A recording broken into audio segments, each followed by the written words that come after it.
હાલમાં વડોદરા મહાનગરપાલિકા દ્વારા વેરા વસૂલાતની ઝુંબેશ ચાલુ છે. સાથે સાથે વ્યાજ વળતરની યોજના પણ ચાલુ છે. રેસિડેન્સમાં 80% અને કોમર્શિયલમાં 60% સુધીની વ્યાજ વળતરની યોજના ચાલુ છે. જ્યારે ભાડા આકારણી પદ્ધતિની જે બાકી છે એના પર 2002-3 સુધીની બાકી માટે 100% વ્યાજ માફીની યોજના હાલમાં ચાલુ છે.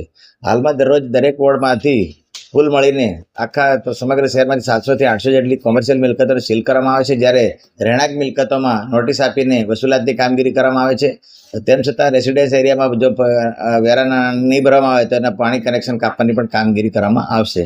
અચ્છા, નોકરિયાત વર્ગો જ્યારે નોકરી પર હોય તો શનિ રવિમાં કઈ વ્યવસ્થા કરી એમના? ચોક્કસથી ચાલુ વર્ષમાં બજેટ લક્ષ્યાંક 790 કરોડ છે તેને પહોંચી વળવા કોશિશ ચાલુ છે. અત્યાર સુધીમાં પ્રોપર્ટી ટેક્સમાં 517 કરોડની વસૂલાત થયેલી છે અને જે 684 કરોડ જેવી વસૂલાત ટોટલ આઉટસ્ટેન્ડિંગ છે એને પહોંચી વળવા પ્રયત્ન ચાલુ છે.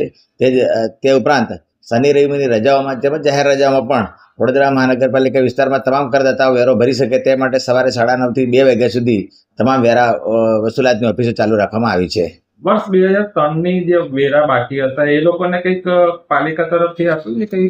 ચોક્કસથી 2003 પહેલાની જે વેરા વસૂલાત છે તેમાં 100% વ્યાજ માફીની યોજના અમલમાં છે. તે તમામ કરદાતાઓને વિનંતી છે કે તેઓ તેમના ખાતા સેટલ કરી શકે અને આકર્ષક યોજનાનો લાભ લેવા તમામને નમ્ર વિનંતી છે. આ વર્ષે પાલિકાનું ટોટલ કેવું ટાર્ગેટ છે? આ વખતનું ટોટલ ટાર્ગેટ 790 કરોડ છે તેને પહોંચી વળવા તમામ પ્રયત્નો ચાલુ છે. રજાના દિવસે પણ ઓફિસો ચાલુ રાખવામાં આવી છે અને વેરા આકર્ષક વેરા વળતરની યોજના પણ ચાલુ છે. એ તમામ નાગરિકોને વિનંતી છે કે આ યોજનાનો મહત્તમ લાભ લેવા વિનંતી છે. સરકારી મિલકતના બાકી ખરા એવા કોઈ? ચોક્કસથી જે તે સરકારી મિલકતોના વેરા બાકી છે તેને નોટિસો આપવામાં આવેલી છે અને તેઓને અત્યારે પ્રતિભાવ મળેલ છે કે તે 31 પહેલા તમામ સરકારી મિલકતોના નાણાં ભરપાઈ થઈ જશે.